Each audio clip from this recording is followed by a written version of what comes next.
So let's take a look at a couple of interesting new datasheets for the Imperial Guard for Minka, Lesk, and some provisionally prepared ratlings. Talk about the possibility of new Raptors, a couple of other things from the big rules update today, and someone's managed to win a grand tournament with Imperial Agents, achieving a big victory with perhaps 40k's most niche faction. Let's do a roundup of a whole bunch of Warhammer 40k news.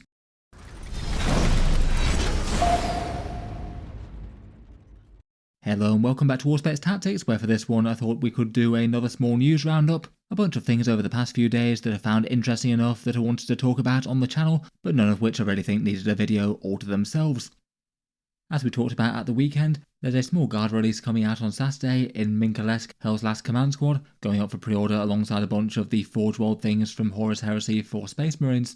Their stars are some recent Black Library novels and do have some fun sculpts. That commissar holding the power axe behind his back like an angry schoolteacher I think is a particularly fun one. But one thing that was rather unfortunately notable about them was the price, going for a big £47, $80 or €62, which does seem kind of mad for 5 infantry-sized plastic figures, even if they're individually sculpted mini characters. It seems that these guys got some new rules in a Legends datasheet for 40k that was uploaded with the big Astra Militarum Legends updates that they had earlier, but I thought I'd just cycle back to their price a bit, given that it was pointed out to me in the video that there was a similar kind of precedent to Games Workshop charging this much for a small character team, and the price point is actually the same as Gaunt's Ghosts from the Astra Militarum Codex, who are $80 or £47, and it is the same price as the Black Talons as well from Age of Sigmar. I must admit it slipped my mind a bit to compare them to the Ghosts. I think just in my head they were a bit cheaper than that. It does look like, looking back at their initial prices, they came out at $65, and then relative to the rest of Warhammer 40k kits they seem to have increased a lot more proportionally versus Games Workshop's standard price increases. They've usually been around about 5% a year or so for some of their plastic kits, but it looks like since these guys were released in the not too distant past they've gone up a whopping 23% from $65 to $80.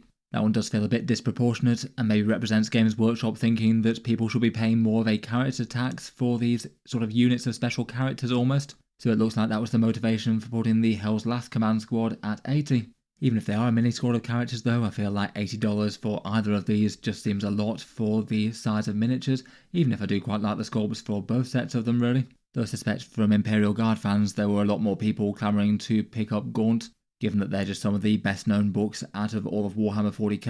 And while the Minka Lesk series definitely has its fans, which is not really quite on the same level of public recognition yet, I think somewhere between that, there being more models, and there being a proper full-fledged unit within the Guard Codex, I feel like the Gaunt's Ghost Squad still has a lot more appeal to me. Let me know what you make of the prices though, obviously for the amount of plastic that you get on both squads here, but I did find it interesting that there was a precedent for the sort of mini character team at this price point. Mainly though for this one I wanted to take a look at the Legends datasheets that the Hell's Last Command Squad got. The Astra Militarum had a pretty massive Legends update today, all their Forge World stuff, plus the things that didn't make it into their codex, but they also had a couple of new datasheets too in the Hell's Last Command Squad, and also one for those ratlings in Provisionally Prepared. As Legends datasheets, they're not going to be fully fledged ones that are going to be in competitive play so much, but outside tournaments you can make use of them. And the Hell's Last Command Squad is 80 points apparently, doesn't seem to be marked as an epic hero for some reason, which seems like an oversight. I don't imagine that the idea is that you could spam multiple of these. They can only lead Cadian shock troops, and I guess with their status as minor characters, they all get 2 wounds, and it looks like they all get a 5+ invulnerable save as well. Still not exactly massively sturdy for the points cost, but certainly more so than a 5+ save guardsman with 1 wound. Otherwise, for command squad things, they give you +1 objective control to the bearer's unit from the regimental banner as you'd expect. They get 2 orders rather than 1, I guess due to being an epic hero. Most of the epic heroes gained extra orders in the last Guard Codex, but unlike the regular Cadian command squad, they'd have no Master Vox for long range orders and no medic for reviving models to the squad. For their weapons, they hit a little bit more accurately, hitting on a 3+ rather than a 4+ for other command squads out there. And then for the veterans with their fun gear, Melter Gun Man also gets a demolition charge as well, which I guess you'd be able to fire both of those at the same time if you wanted to. I guess that means he could unleash a fair amount of carnage there. The Sergeant Lady gets a hotshot las pistol and can stab a character in the eyes with a precision dirk, and Lesk and the Commissar both get a 4-attack power weapon and each have a bolt pistol as well. Finally, perhaps the biggest draw to putting them on the table is they give you reroll hits for the entire squad that they're leading, and that's a fairly punchy damage buff really. You could have Ballistic Skill 3 plus Cadians with the Take Aim order, rerolling all hits, so almost every single shot is going to land, and it looks like it works in melee as well for the squad's power weapons as well. I guess if you did get to hit maximally with, say, a 20-man Cadian squad and these guys, and shoot at something within 12 inches, you would do a fair bit of damage. Finally, it looks like the Commissar on the squad gives them +1 to their leadership, and also allows you to reroll Battle Shock and leadership tests, though it seems that he's just intimidating enough without having to blow people's brains out. Overall, they feel fairly well balanced at first impressions for 80 points. Seem pretty appropriate enough to use in casual games with their Legends rules. They certainly give you some very shooty Cadian shock troops, though compared with other things in the Guard Codex, they're not exactly the standout damage dealers that you usually want to buff massively. And the command squad itself does cost a fair bit more than some of the other leaders. Seems like a pretty reasonable datasheet if you do want to put them on the table in a themed way. Before we move on to the other Guard datasheet and the other bits, I'll just give a quick shout out to today's video sponsor in Baron of Dice, a high quality custom dice maker based in the USA. They made some fancy dice with the Auspex Tactics logo on for the channel, and asked if they could sponsor some videos. They've got a huge range of dice, many of which could tie in with certain themes and tropes found in various miniature armies out there. Here are a few examples of what they have to offer. Some nice Golden Eagle dice for your Golden Guardians of Terror maybe, Knightly Helm style ones, and various dice that could tie in with all the different sub-factions and armies out there. Their usual price for these are somewhere in the region of $32 or £28 for 25 of them. They're based in the USA and ship worldwide, and you can use the code AUSPEX to get 5% off if you do happen to place an order through them. Feel free to check out the Auspex channel dice as well, they'll be linked down in the video description too, and a big thank you to them for making these. I can attest that they feel really nice and roll really well. In any case, there'll be links down in the video description, and a big thank you to them for sponsoring this one. It seems that Minka Lesk wasn't the only one to get a fun Legends datasheet in the big upload though. It seems that Games Workshop also gave a bit of love to Provisionally Prepared, the 2 Ratlings and a whole bunch of food. This one was one of the festive miniatures for 2024 along with the Red Gobbo's latest incarnation. As best I can remember, I think that this was a new datasheet for the Legends download this time. From a quick search I can't see rules for them that have been posted prior to that. So I guess perhaps one of the nearest things that you could have done would be to have them sub in for maybe something like a Vindicare perhaps, as hilarious as that would be. Maybe where the Vindicare relies on technology and high training, they've just got the casual competence that they need. Now the model does have some rules though. It's listed as 40 points as a Legends download. They're not a lone operative this time, but they're a leader for a Ratling squad. They get a single sniper rifle at the normal Ratling profile. Unlike the rest of their Ratling squad mates, they're really quite fragile, only having 2 wounds at toughness 2 with a 6+ save. Their rules are kind of fun though. Apparently their hearty pick-me-up of turkey and sausages allow you to return up to D3 destroy models to the units. They also increase the squad's objective control by 1 as well. So you could have 23 OC worth of Ratlings infiltrating into the midboard and starting on an objective, and potentially having Ratlings pop up again once they get shot down. I'm not 100% that'd be a great idea though still. They'd still be ridiculously fragile, and you could lose most of the squad to an odd burst of anti-infantry fire, but feels like you could create a fun meme unit with these guys and 10 Ratlings. That'd be 140 points for the lot there. And again, I feel like if you wanted to try them out in casual games, they're probably cheap enough that they're not going to drag down the army too badly. Even if objective control and model regeneration probably aren't on the top of Ratling's priorities to have as a leader. Finally, for the big Legends update for Guard and Eldari, I did see a few comments that certain datasheets had gone missing. I've not looked through every single Forge World datasheet as to whether or not it's been translated over to Legends or not. I did notice earlier that the infantry squad with the heavy weapon team seemed to have gone missing. It's just in their sort of conversion table and telling you to run them as either Cast-Chance Cadians or Deathcraw. But none of those give you the option to do this sort of mixed infantry squad that we've usually been able to and put a big heavy gun in the unit.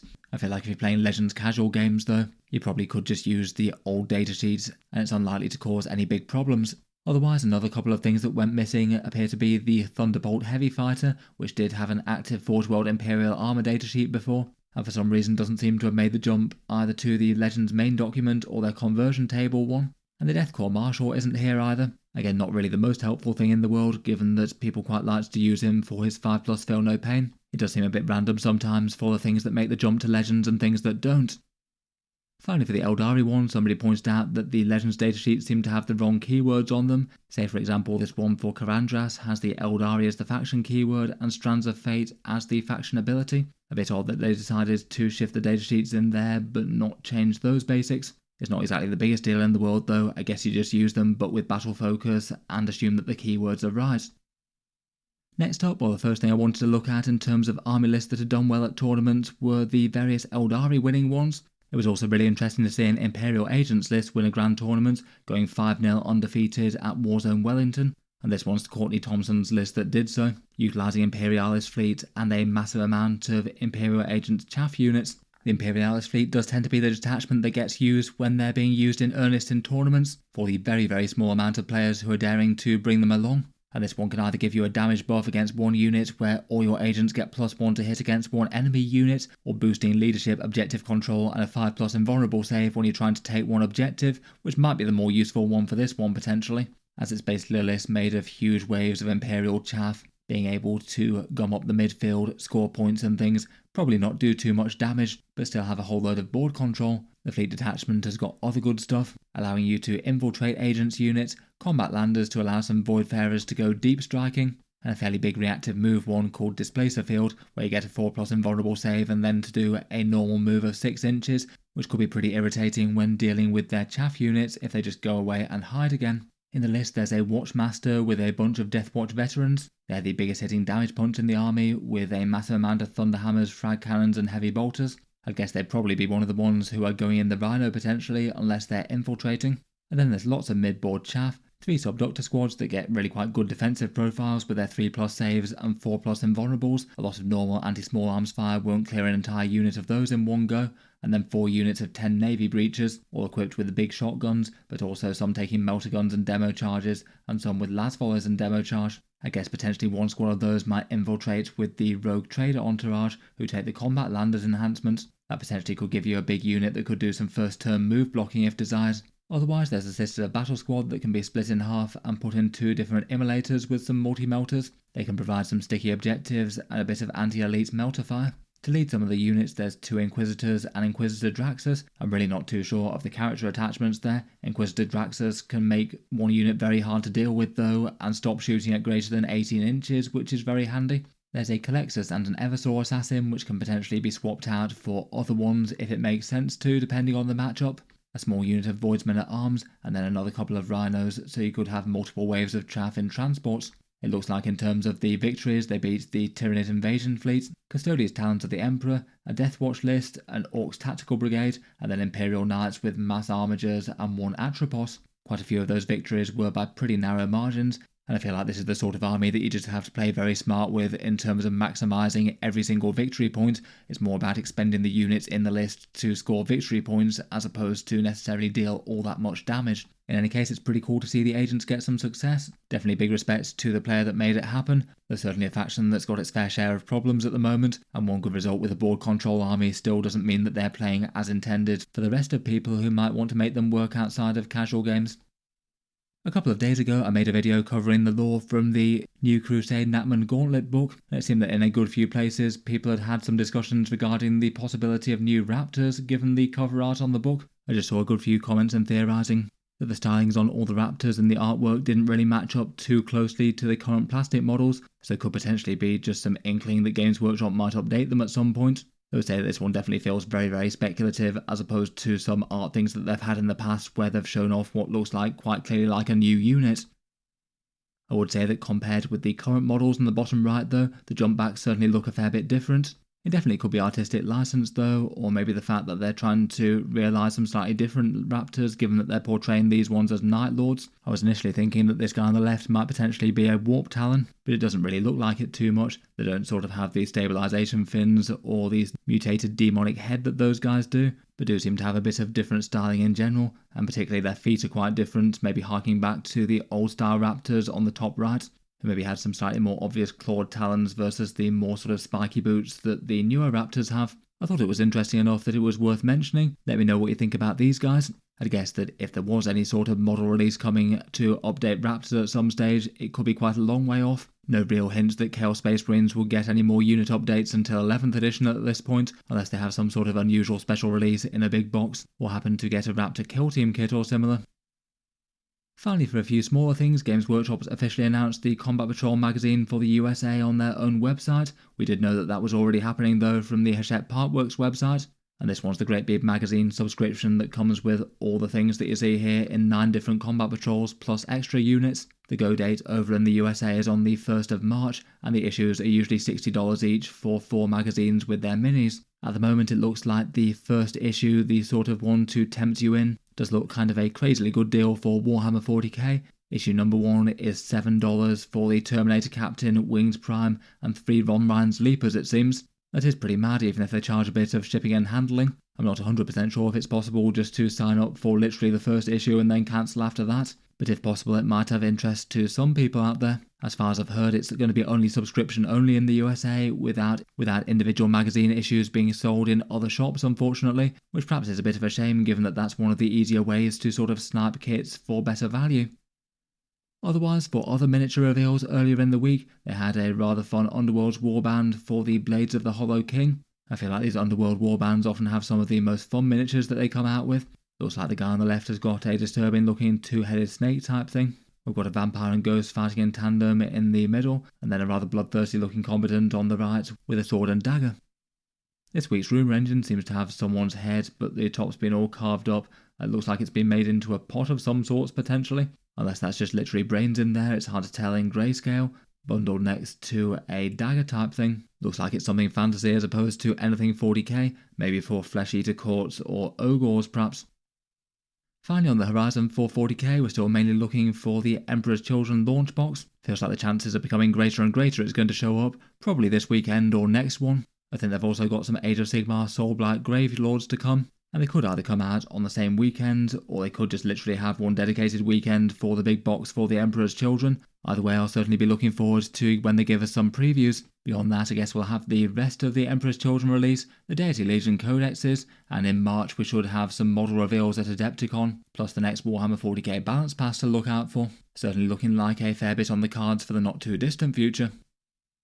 In any case, I'll leave this one there for now. Let me know your thoughts as to the new Guard datasheets, the Legends updates, the Imperial Agents winners, and some slightly new style Raptors in the artwork. Look forward to hearing all your thoughts down in the comments below. As mentioned, feel free to check out the Baron of Dice, today's video sponsor, if you'd like to pick up some fancy faction dice. They've got really quite a lot of options available, and that Allspecs code will get you 5% off if you do order anything through them. If you'd like to see more like this, then subscribe to Allspecs Tactics. I'll certainly keep the regular 40k videos coming with new ones out just about every day. If you'd like to support the channel's Patreon page and affiliate discount links are down in the video description. A big thank you to any folks helping out the channel via those. In any case though, a massive thank you for listening, and I'll hope to see you guys next time.